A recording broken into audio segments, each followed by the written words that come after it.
Vamos hoy entonces al libro de Ruth. Ya dejamos jueces atrás.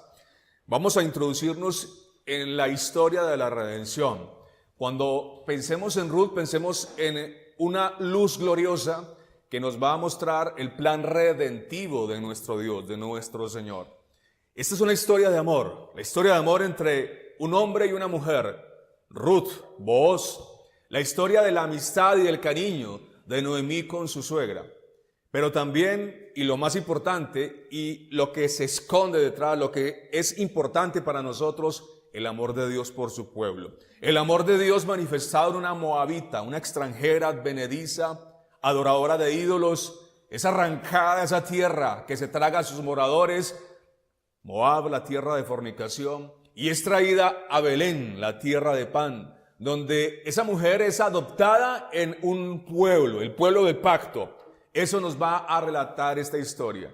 La historia de cómo Dios obra para que todo se sincronice y se sintonice con el fin de cumplir sus propósitos eternos. Aquí vamos a ver al Señor moviendo los personajes, moviendo las historias. Cada acción, ¿con qué objetivo? Con el objetivo de un escalón más en la historia de la redención.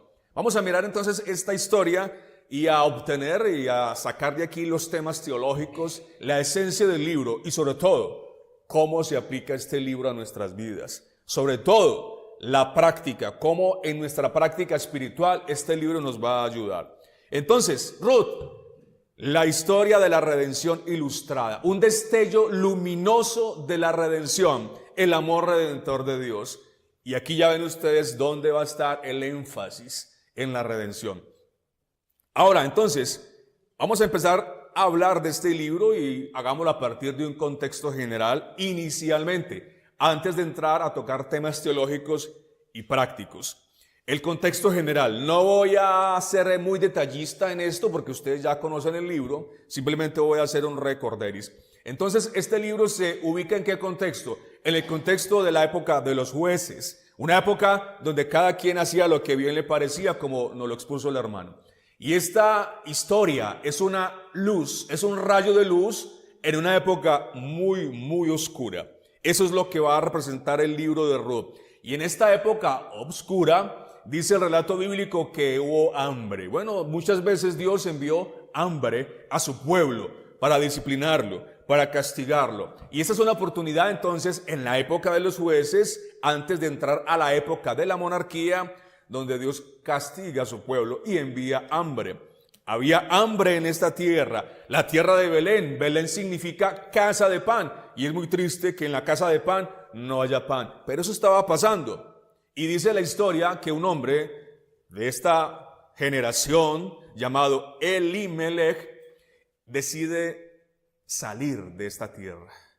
Decide ir a refugiarse a los brazos de Moab. Recuerden ustedes Moab cómo surgió. Lot es embriagado por su hija mayor y de allí surge este fruto, Moab. Este hombre que dio lugar a esta generación, a esta nación, una nación que adoraba al dios Quemos, donde daban en sacrificio a los hijos.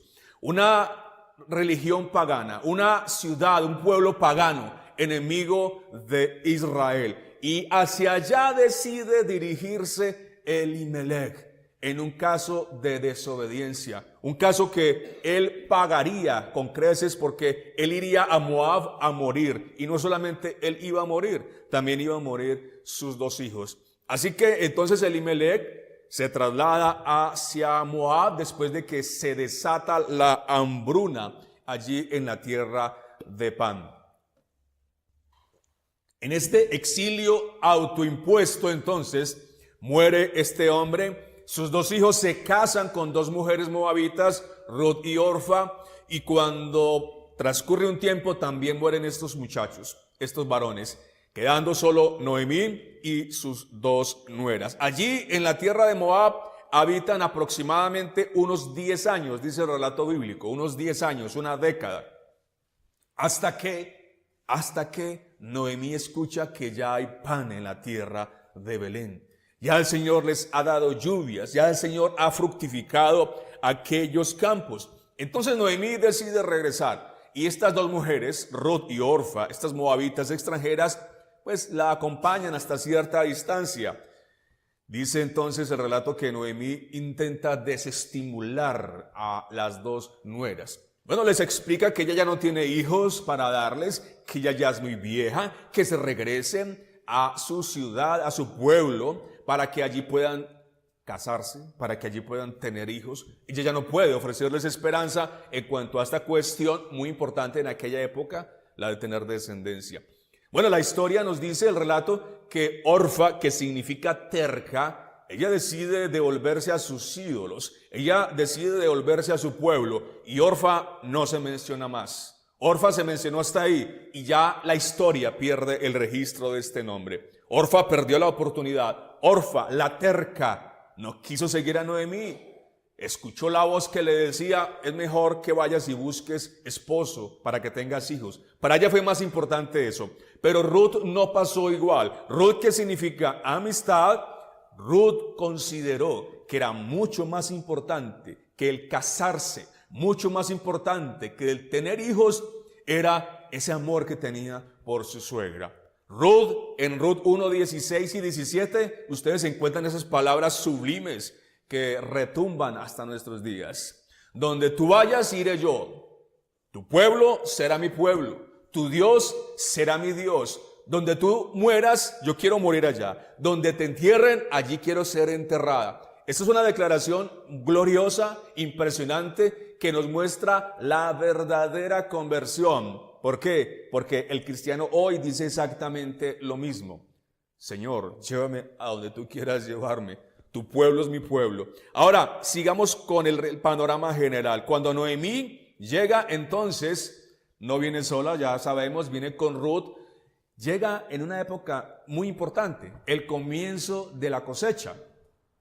Llegan en la hora precisa. Y entonces dice que Ruth sale a espigar. En aquella época había una ley para favorecer a los más pobres, a las viudas, a los necesitados, a los extranjeros. Y esa ley consistía ¿en qué caso? En que no toda lo que se recolectaba, ¿cierto?, era para los propietarios. Esa parte del trigo, esa parte que caía, esa parte de las espigas que caían, esa parte no se recogía. Esa parte se dejaba para que estas personas vulnerables tomaran esto y pudieran alimentarse de ello. Entonces, bueno, Ruth y su suegra entonces llegan a esta situación, una situación donde ellos irían a ocupar el último escalafón de la sociedad, eran los más necesitados. Pero aquí está Ruth entonces proveyendo, aquí está Ruth como esa mujer virtuosa que relata Proverbios, una mujer que está haciendo lo que tiene que hacer. Allí está su suegra, ella entonces va y busca el pan que necesitan para sobrevivir. Una mujer que se desempeña, una mujer que tiene virtudes, una mujer que ama a Dios, una mujer que ha aprendido a obedecer al Dios del pacto y a amar a su suegra, y no la va a desamparar, y comienza a trabajar. Bueno, la providencia de Dios quiso que ella fuera a segar justamente en el campo del pariente redentor, de Booz. Y aquí ustedes pueden ver todas las circunstancias, cómo Dios va moviendo y entretejiendo todas las circunstancias para cumplir su plan. ¿Cuál es su plan? Que de esta mujer, de una moabita y de este pariente redentor Booz, surgiera ese hijo, Obed, quien iría a ser el abuelo de David.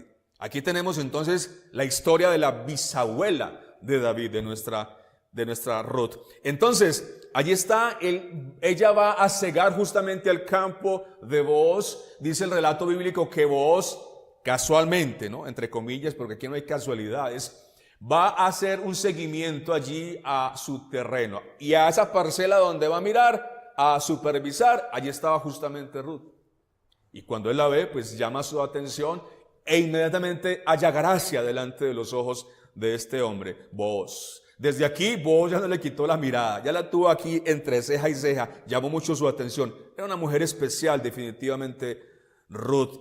Bueno, Ruth es beneficiaria entonces de esta gracia de este varón Booz, Y Ruth, entonces, allí transcurre un tiempo, todo el periodo de la cosecha, ella está allí recogiendo. Booz incluso le da órdenes a los criados de que dejen caer más allí, más triguito para que ella lleve más cositas para la casa. Entonces, es favorecida mucho por Booz. Y allí está un tiempo. No se sabe todavía nada de lo que va a suceder. Evidentemente, Noemí se da cuenta de que esta es la tierra que pertenece a Booz, que es pariente redentor, que la puede redimir, que puede redimir a Ruth, que puede redimir las tierras. Y entonces dice el relato bíblico que se arma allí un plan. Noemí entonces le dice a su nuera: mira, esta noche es una época especial, van a estar celebrando allí lo de la cosecha, ve y acuéstate a los pies de Booz. Y entonces eso es lo que hace. ¿Qué era eso? Bueno, eso era prácticamente que ofrecerle matrimonio a Booz. Bueno, no era cultural, no era, supongo, bien visto en esa época, pero eso fue un plan arriesgado. Muchas cosas podrían haber salido mal. Booz pudiera haberse enfadado por esa actitud de Ruth. Alguien podría haber visto eso, una mujer acostada a los pies del patrón. Tremendo, hubiera quedado el testimonio allí en entredicho. Bueno, muchas cosas podrían haber salido mal. Yo no le recomiendo eso, si usted se quiere casar, hacer eso, ¿no? Eso es algo que sucedió, que fue especialmente diseñado por la soberanía de Dios. No vemos este caso en otros relatos bíblicos. Bueno, la cosa salió bien porque, recordemos, Dios está moviendo los hilos para que su plan redentor se lleve a cabo. Booz entonces la ve allí acostada y la alaba por haberle buscado a él. Y mire lo que le dice Ruth: tú eres el pariente redentor, extiende tu capa sobre mí y redime. Tienes que redimir porque tú eres el pariente redentor. Bueno, es una actitud que alaba a Booz. Booz era un hombre piadoso, virtuoso, era un hijo de Dios. Booz la respeta, Booz no la toca esa noche y se compromete a solucionar esta situación. Claro, pero Booz tampoco aprovecha el papayazo. Oh, me gusta la moabita, es muy bonita, qué mujer tan especial, virtuosa. No, hágale, casemos. No. Él conocía que había un pariente antes que él. Entonces, mira, aquí se puede ver la piedad de este varón. Hay un pariente redentor más cercano que yo. Vamos entonces a solucionar eso. Déjame mañana, en unas horitas, apenas me despierte. Yo creo que esas horas le pasaron al hombre rápido, volando, para irse a solucionar eso. Y efectivamente, entonces, este varón va y soluciona eso, va y habla con este otro pariente cercano, al que se le conoce como fulano. Ni siquiera el nombre quedó registrado, el fulano. Ahorita daré una enseñanza del fulano. Y el fulano, pues, al ver que su patrimonio iba a ser afectado, pues no decide redimir, le da el derecho. No, usa tú el derecho vos. Bueno, la historia finalmente termina bien, feliz. Él resuelve esto, reúne allí a los ancianos y se casa. Se lleva a consumación este matrimonio, de ahí entonces surge un hijo de nombre Obed. Y Obed fue especial porque Obed sustentó a Noemí durante su vejez, la redimió a Noemí, y de allí entonces sigue la genealogía rumbo a Isaí, rumbo a el patriarca, el gran rey David. Esta es entonces la vista panorámica, Propósito del libro. Bueno, propósito del libro es hacer un puente entre la época de los jueces, una época oscura, y la época de la monarquía. Allí está en el medio. ¿Cómo empieza el libro? Aconteció en los días que gobernaban los jueces. Ahí está. ¿Y cómo termina el libro? En el último capítulo. Obed engendró a Isaí e Isaí engendró a David. El pueblo de Israel necesitaba esta historia. ¿Por qué? Porque aquí está el registro de David, el rey más importante de la nación, de toda la historia de la nación hebrea, y el puente para ese Mesías prometido. Es una época oscura, definitivamente, los jueces, pero Ruth es un rayo de luz en medio de esas tinieblas. Mostrar entonces la descendencia de David es el objetivo histórico, pero más allá, el propósito del libro es ilustrar la historia de la redención. Booz es un tipo de Cristo. Booz redime. Cristo redime. Vos paga el precio por la heredad.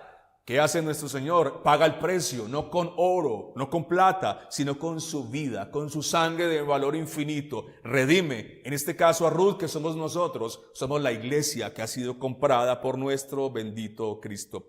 Este es el tema teológico, el tema trascendente. Ahora miremos unos subtemas muy importantes que vamos a mirar acá. Solamente saqué 18, vamos a ver si le alcanzamos a exponer algunos. El primer tema que quiero hablarles es acerca de la providencia de Dios.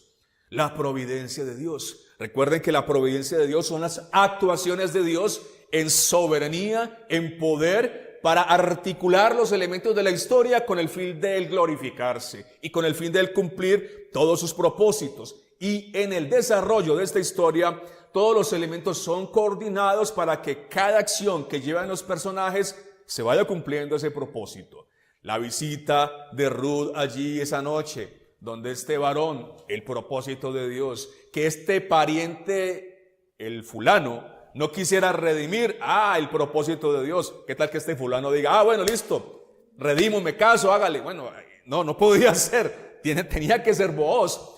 Todo, desde que hubo la hambruna hasta el regreso, todos son hechos direccionados por la soberanía y el propósito de Dios, con el fin de que el plan redentivo, que es lo que está detrás de escena de bambalinas, se cumpla.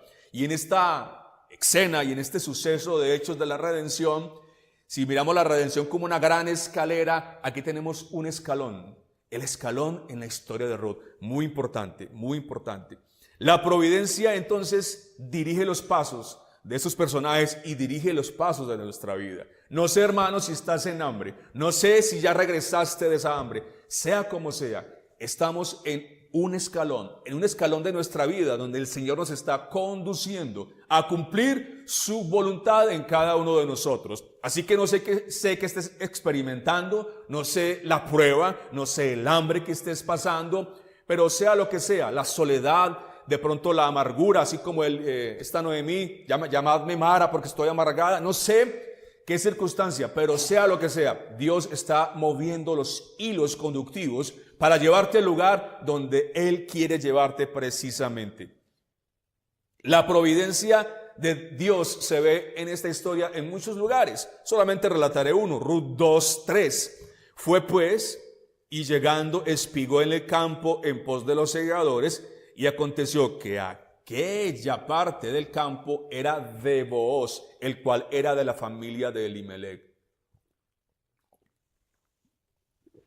Ruth podría haber llegado a cualquier campo, pero llegó al campo que tenía que llegar.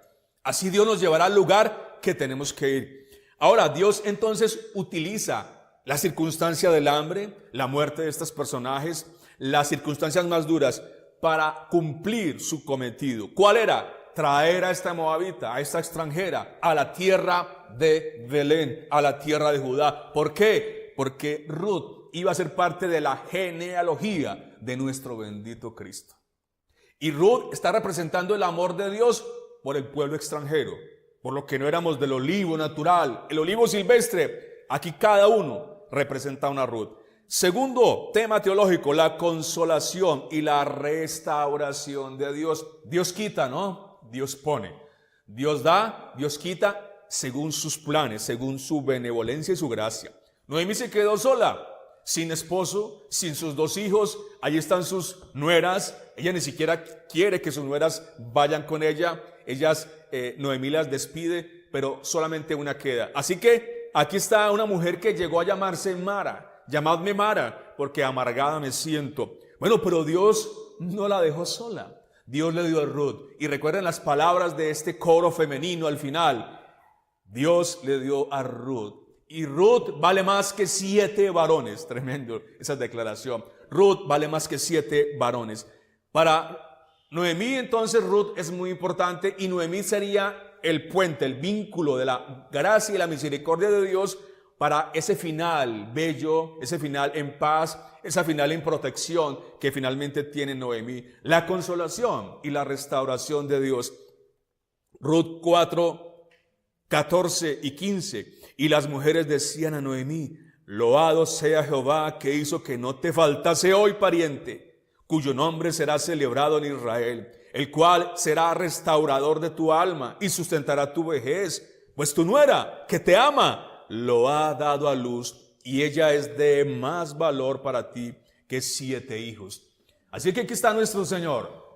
Si nuevamente la circunstancia tuya o mía es de adversidad, bueno, confiar en el Señor, porque el Señor nos dará descanso, porque el Señor conducirá todo para que no nos falte nada. Tercer tema que sale aquí, bueno, el pecado del pueblo de Dios es un tema que está allí implícito y la disciplina que como consecuencia de ese pecado viene. Y quiero colocar aquí a Elimelec como ejemplo de esto. ¿Sabe qué significa Elimelec? Mi Dios es rey. Eso significa esa palabra. Mi Dios es rey. Y aquí estamos viendo entonces a un personaje que consideramos creyente del pueblo del pacto. Y lo vemos desplazándose hacia donde no tenía por qué desplazarse.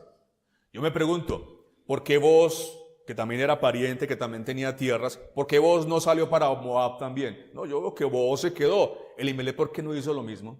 Entonces, el desespero del hambre lo hizo moverse hacia el lugar donde no tenía por qué moverse y pagó las consecuencias.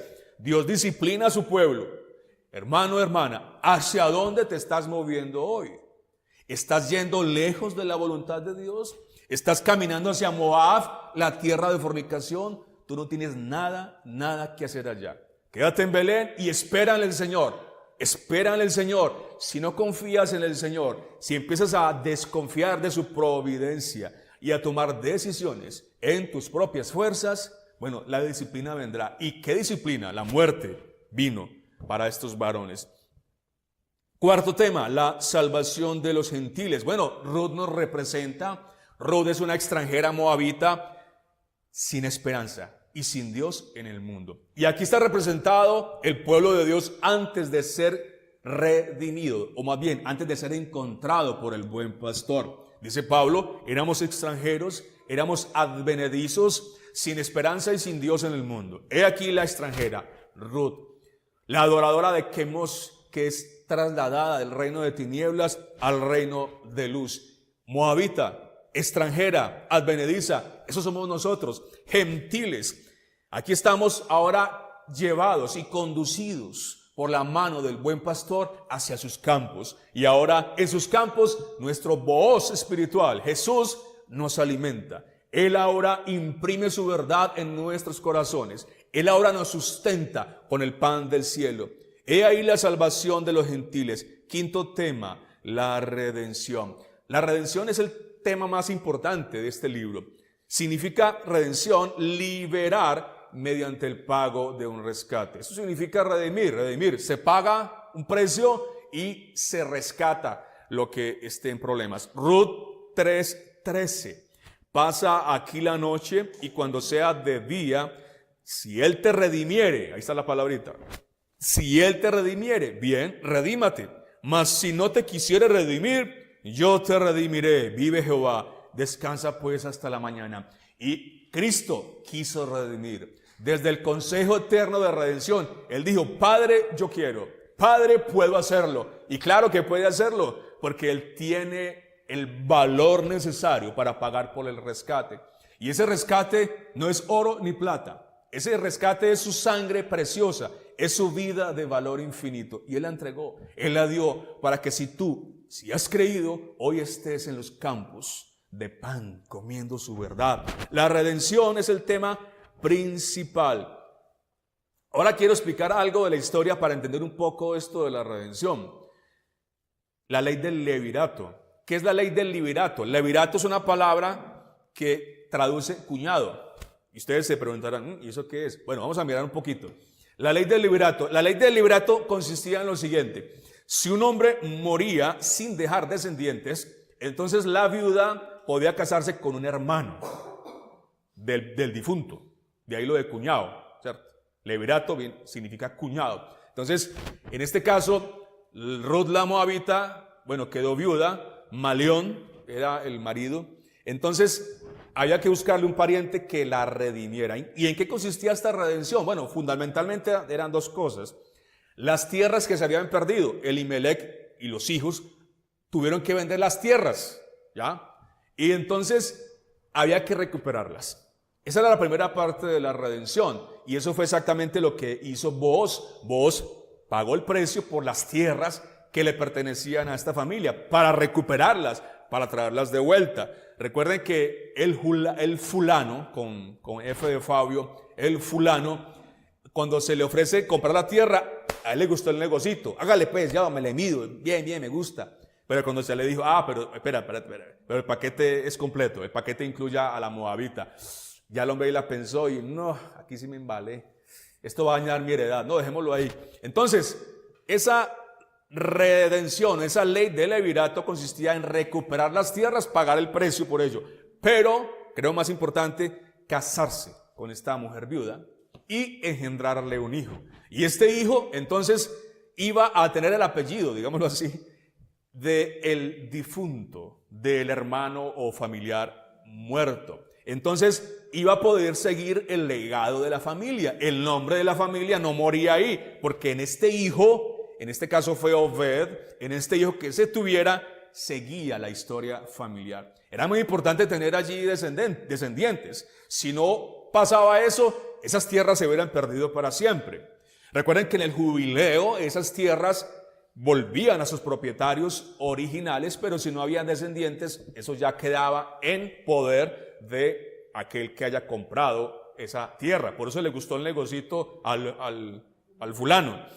Muy bien, esto es una explicación de qué consistía en esa época la redención. Y en la historia de la redención espiritual, bueno, tenemos una heredad perdida, el Edén. El Edén se pierde cuando el hombre cae, pero el Edén se recupera cuando Cristo regresa. Ese Edén, que era una posición geográfica limitada, viene a ser parte ya de toda la tierra, y eso es lo que Cristo ha hecho para nosotros, comprar una herencia para su pueblo. En Cristo somos coherederos, lo dice la Escritura. Bien, pero va más allá. Cristo se casa con nosotros. Cristo nos adquiere como su propiedad exclusiva y se casa con nosotros. Y eso lo celebraremos en lo que llama las bodas del Cordero. Esta es la historia de la redención, y nuestro Booz espiritual, el Goel espiritual, es Cristo. Y Él paga ese precio que nadie podía pagar. Y es su vida preciosa, y es su vida de valor infinito. Él paga ese precio porque Él es Dios hecho carne, y Dios es de valor infinito. Dios en carne se entrega para pagar el precio, para restaurarnos, para hacernos parte de su familia, así como así como Ruth vino a ser parte de ese pueblo del pacto. Ahora somos parte de ese pueblo del pacto. Otro tema teológico, la verdadera y la falsa conversión. Bien, ¿por qué puse estos temas acá? Porque cuando miramos el caso de Ruth y el caso de Orfa, estamos mirando al falso y al verdadero creyente. Yo diría más bien el falso y el verdadero converso, porque si yo digo creyente, yo creo que no hay necesidad de decir falso o verdadero. Hoy nos tocó agregar esos adjetivos, pero realmente es falso o verdadero profesante. Estas dos nueras entonces van a ilustrar trigo y cizaña. Y dentro de la iglesia, siempre el Señor lo dijo, va a haber eso. Al final será cosechado, así como en la época de Belén, de esta época de Ruth, será cosechado, y el trigo irá al granero. Pero la cizaña se atarán manojos e irá al horno de fuego, que arde con fuego y azufre. Bueno, las dos nueras representan falso y verdadero profesante. Ellas dos salen de la tierra de Moab, salen siguiendo a Noemí. Noemí es la voz del evangelio. Y salen, pero una se devuelve. Muchos son llamados, pero pocos escogidos. Cuando ya se ve el costo de seguir a Jesús, muchos regresan. Pero Ruth no valoró o no le importó este costo. Ruth sabía lo que se enfrentaba. Podía aspirar a un esposo, pero podía quedarse así, viuda, sin hijos. Iba a ocupar el último escalafón de la sociedad allí hebrea. Pero Ruth le movía algo mayor a eso. Y era su amor por el Señor, era su amor por ese Dios que acababa de conocer, era el amor por Noemí. Ruth no le importó el costo que significaba seguir a Noemí. Y aquí se están identificando a los discípulos de Jesús que renuncian a su ciudadanía caída, renuncian a sus dioses, a su parentela y todo aquello que tenían en la tierra de fornicación. Hemos renunciado, por la gracia de Dios, a eso de la tierra de fornicación. Estos son los que van y siguen las instrucciones del pariente redentor. Ustedes observarán cómo Ruth obedece, cómo Ruth es omisa, cómo Ruth, listo, voy a hacerlo así como me están instruyendo. Eso hace el discípulo. Escucha la voz del buen pastor y obedece y sigue. Y en la frase, tu pueblo será mi pueblo, tu Dios será mi Dios, encontramos el vínculo o la explicación de por qué es verdadera conversión. Otro aspecto, el alimento espiritual. Sí que está claro el alimento espiritual, porque este trigo, esta cebada, esto representa alimento, y el alimento espiritual que nos ha traído nuestro Señor Jesucristo. Esta cebada representa el pan espiritual. Cristo desciende del cielo y Él es el pan. Ahora comemos la comida que Él nos da. Su comida es su palabra. Ahora degustamos. Y degustar es meditar en el consejo de Dios. Ahora su verdad ha hablado a nuestros corazones. Así como cuando Noemí le dice a Booz, tú has hablado a mi corazón. Cristo, nuestro Booz, ha hablado a nuestro corazón y sigue hablando. Y porque ha hablado a nuestro corazón, por eso estamos aquí, hoy en el día del Señor, adorándole y buscándole. Cristo, el pan espiritual, Él nos da entonces el alimento para vida eterna. Sus palabras son verdaderas y son vida. Así que, hermanos, a comer este alimento. Belén ya no es casa de pan donde no hay pan. No, Belén es casa de pan donde hay pan. Y el pan está servido. El pan está a la mesa. ¿Tú estás comiendo ese pan? ¿Tú te estás alimentando? ¿Tú te estás nutriendo? ¿No te da apetito por ese pan? Bueno, come el pan de vida, el pan verdadero, la palabra de Dios. Y cómelo con tu mente, cómelo con tu corazón. Bueno, la piedad, otro elemento que podemos ver dentro de este relato. La piedad en los personajes. Y claro que nos ilustran, claro que nos enseñan, son modelos a seguir. Ahí está la piedad de Ruth, una mujer virtuosa como la de Proverbios, donde esta mujer hace lo que tiene que hacer según los planes de Dios. Donde esta mujer que es virtuosa es emprendedora. Esta mujer provee para su casa. Esta mujer se hace respetar y es respetuosa. Esta mujer habla con gracia. Esta mujer no fue a buscar a los jóvenes. Mire lo que dice este varón. Alabada seas porque habiendo jóvenes, tú no fuiste a buscar a los jóvenes. Bueno, consideramos a Booz, como así como Ramoncito, ya estaba un poquito madurito, un poquito más de 50 añitos. Y Ruth era una mujer joven, ¿no? Y aquí está este varón alabándola por eso, ¿ya? No quiso Booz mover nada hasta que Ruth asumió la iniciativa, ¿no?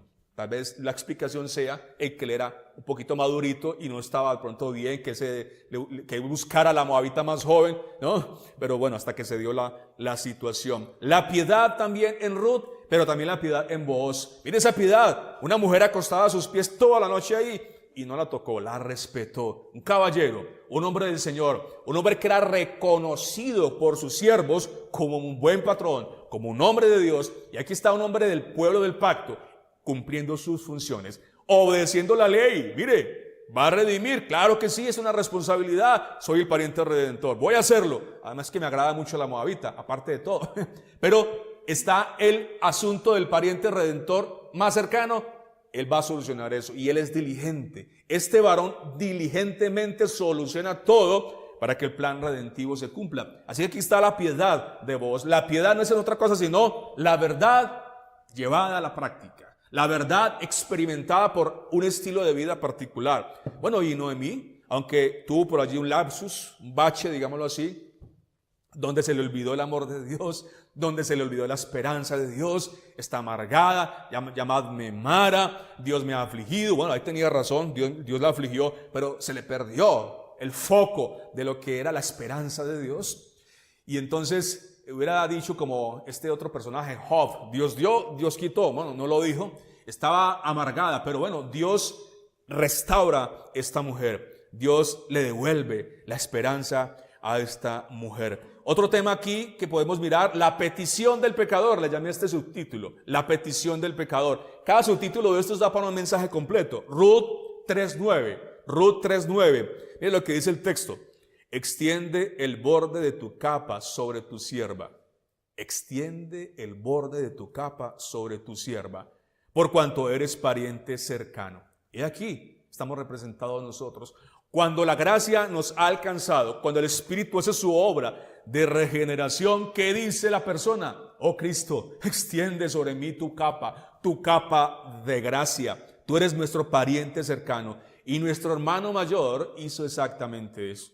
Extendió su capa de justicia, de obediencia, su vida perfecta. Ahora esa capa, estamos cubiertos con esa capa, con ese vestido, por gracia, por medio de la fe. Él lo hizo y lo hizo a un costo muy alto, su propia vida, pero lo hizo para abrazarnos con su gracia.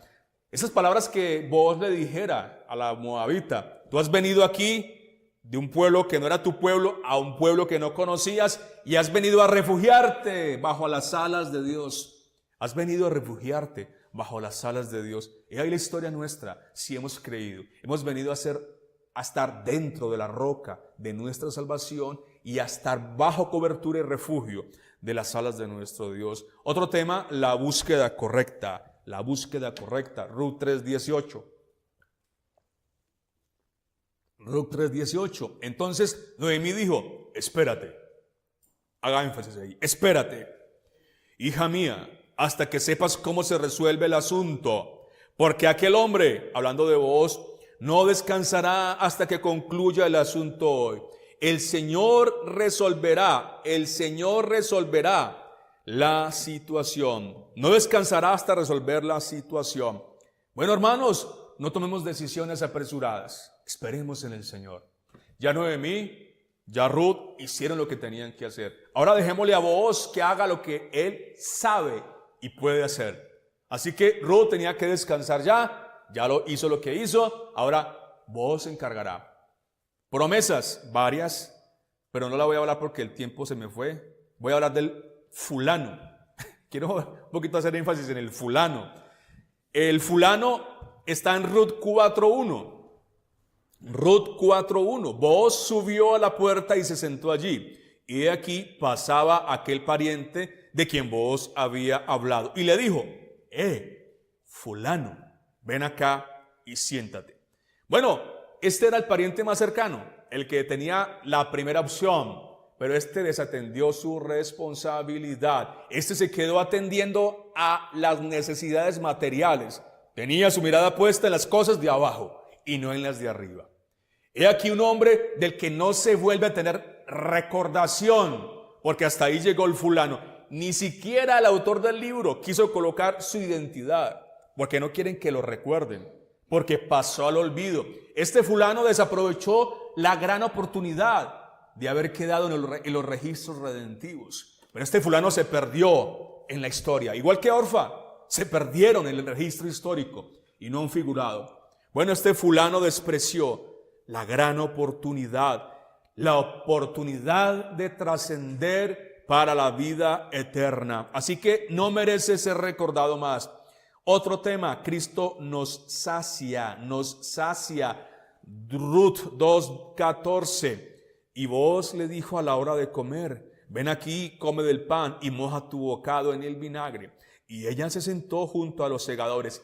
Y él, ¿quién es él? Booz, él le dio. Aquí está, toma, él mismo, el patrón. Tremendo, ¿no? Toma, le dio del potaje. Y comió hasta que se sació y le sobró. Hoy Cristo hace eso. Hoy Cristo nos sigue alimentando, sigue saciando nuestro hambre. La pregunta es, ¿hay hambre? La pregunta es, ¿hay sed? Bueno, recuerden las bienaventuranzas, ¿no?, que hemos estado estudiando. El que tenga hambre, su hambre será saciada. El que tenga sed, su sed será saciada. Pero el hombre incrédulo, el hombre como el fulano, el hombre como Orfa, no tienen hambre. Bueno, de las cosas santas. Tendrán hambre de otras cosas. Hambre de Moab, hambre del mundo, hambre de las propiedades, de lo que sea material, natural. pero no tienen hambre de lo espiritual. ¿Tienes hambre de lo espiritual? Porque el que tenga hambre le será saciada el hambre. Y aquí está Cristo haciéndolo, reflejada o ilustrada maravillosamente en esta actitud de Booz, trayéndole el alimento y dándole más de lo que necesitaba. Ese día llegó Ruth a la casa contenta porque tenía el sobradito, ¿no? Le trajo el sobradito a la suegra. Rico allí, potajito que le echaron mucho. Entonces, ahí está nuestro Cristo como el pan de vida. Juan 6, 48 al 51. Vuestros padres comieron el maná en el desierto y murieron.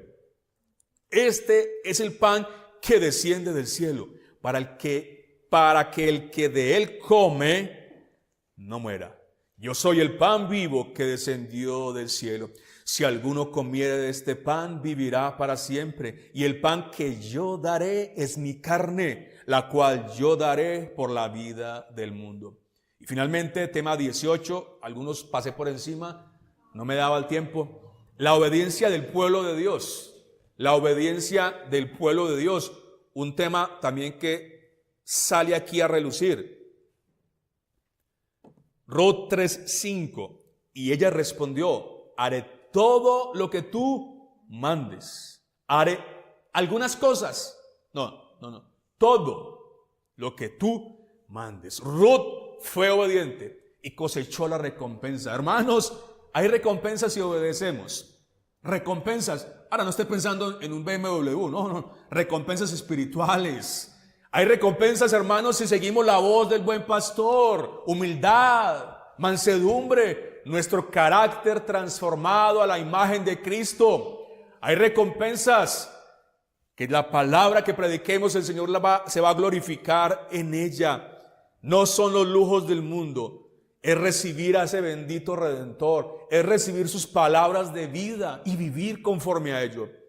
Cada uno de los que habitan los campos del Booz celestial comen cada día entonces sus palabras y desean que esas palabras se impriman en nuestros corazones. Recuerden lo que le dijo Ruth a Booz: tú has hablado a mi corazón. Qué hermoso, qué poético, qué lindo, pero apunta a Cristo. Tú has hablado a mi corazón. Tus palabras me han enganchado. Cristo, quiero oírte hoy, mañana y por la eternidad, porque esa voz es dulce, esa voz es gloriosa. Y si tú eres oveja, tú escucharás esa voz. Ruth no quiso oír esa voz. Ruth despreció esa voz. El fulano también. Pero aquí hay Ruths. Orfa. Que tantos nombres que he mencionado. Orfa no quiso oír la voz, ni el fulano. Pero aquí hay Ruths. Aquí hay Ruths que van a escuchar, que están allí encantados y encantadas de oír este glorioso Goel celestial, nuestro Señor Jesucristo. Para comer entonces el pan se necesita fe, se necesita creer. Ruth tuvo fe, ¿no? Ruth creyó, Ruth no dudó, Ruth obedeció, hizo lo que se le mandó hacer y fue alimentada. Sin fe es imposible agradar a Dios. Así que hoy estamos alimentándonos con doctrina y con piedad. Hoy estamos nutriéndonos con comunión con nuestro Goel espiritual, con nuestro Redentor. Hoy estamos dentro del pueblo de pacto, comiendo junto con ellos. Ruth, Noemí, una historia que termina bien, que empezó muy mal, pero terminó bien. Y al final se cumplen los propósitos de Dios. Es nuestra historia, hermanos. Empezamos muy mal, ¿verdad? Recordamos, ¿no?, cómo era que vivíamos en Moab. Recordamos lo que hacíamos. Recordamos nuestros actos de maldad contra el Señor. El Señor tuvo misericordia de nosotros. No nos abandonó. Como pueblo del pacto, Él nos atrajo con sus lazos de amor y nos condujo a la tierra del pan. Nos condujo a Belén, donde comemos las palabras del Redentor, donde tenemos comunión con Él y con su pueblo. Amén. Amén. Oremos. Señor, gracias porque tus planes son perfectos, porque nada se ha salido de control, porque en esta historia vemos reflejado cómo tu voluntad se abre paso a pesar del hambre, de la muerte, a pesar de la duda, a pesar de la amargura. Tú abres camino para que nosotros traseguemos por él. Gracias, oh Cristo, porque nos has traído a los campos donde comemos ahora, donde hay abundante alimento para nuestras almas. Allí en Moab moríamos, allí en Moab Quemos, el Dios de este siglo, era nuestro Dios, pero ya no más. Ya ahora tú nos has reconocido como miembros de la familia de Dios, gracias a tu precio. Oh Señor, qué precio el que tú has pagado. Precio de sangre, precio de la vida del más hermoso de los hijos de los hombres. Y ahora podemos decir, y completamente con certeza, somos adoptados, somos familia, somos hijos del Altísimo. Gracias, oh Señor, por pagar ese precio tan alto. Gracias por comprarnos. Gracias por hacernos coherederos juntamente contigo. Gracias por alimentarnos. Oh voz, el voz espiritual. Gracias, Señor, porque ahora estamos con el pueblo del pacto, porque ahora podemos disfrutar de tu presencia, Señor. Ayúdanos a ser piadosos como Noemí, como Ruth, como este hombre Boaz. Que esta verdad impresa en nuestros corazones nos ayude a caminar como los hijos de Dios, como el pueblo de Dios. Ayúdanos, Señor, y gracias por la disciplina, porque si hay disciplina es porque tú nos amas. Y dirige nuestros pasos, Señor, hasta que lleguemos a ese Canaán, a ese Edén recuperado, donde la heredad ya completa con todo estará disponible para disfrutarla en compañía de los santos y sobre todo en la compañía del Cordero de Dios que ha quitado el pecado de nuestros corazones. Gracias, oh Señor, te alabamos este día. Amén.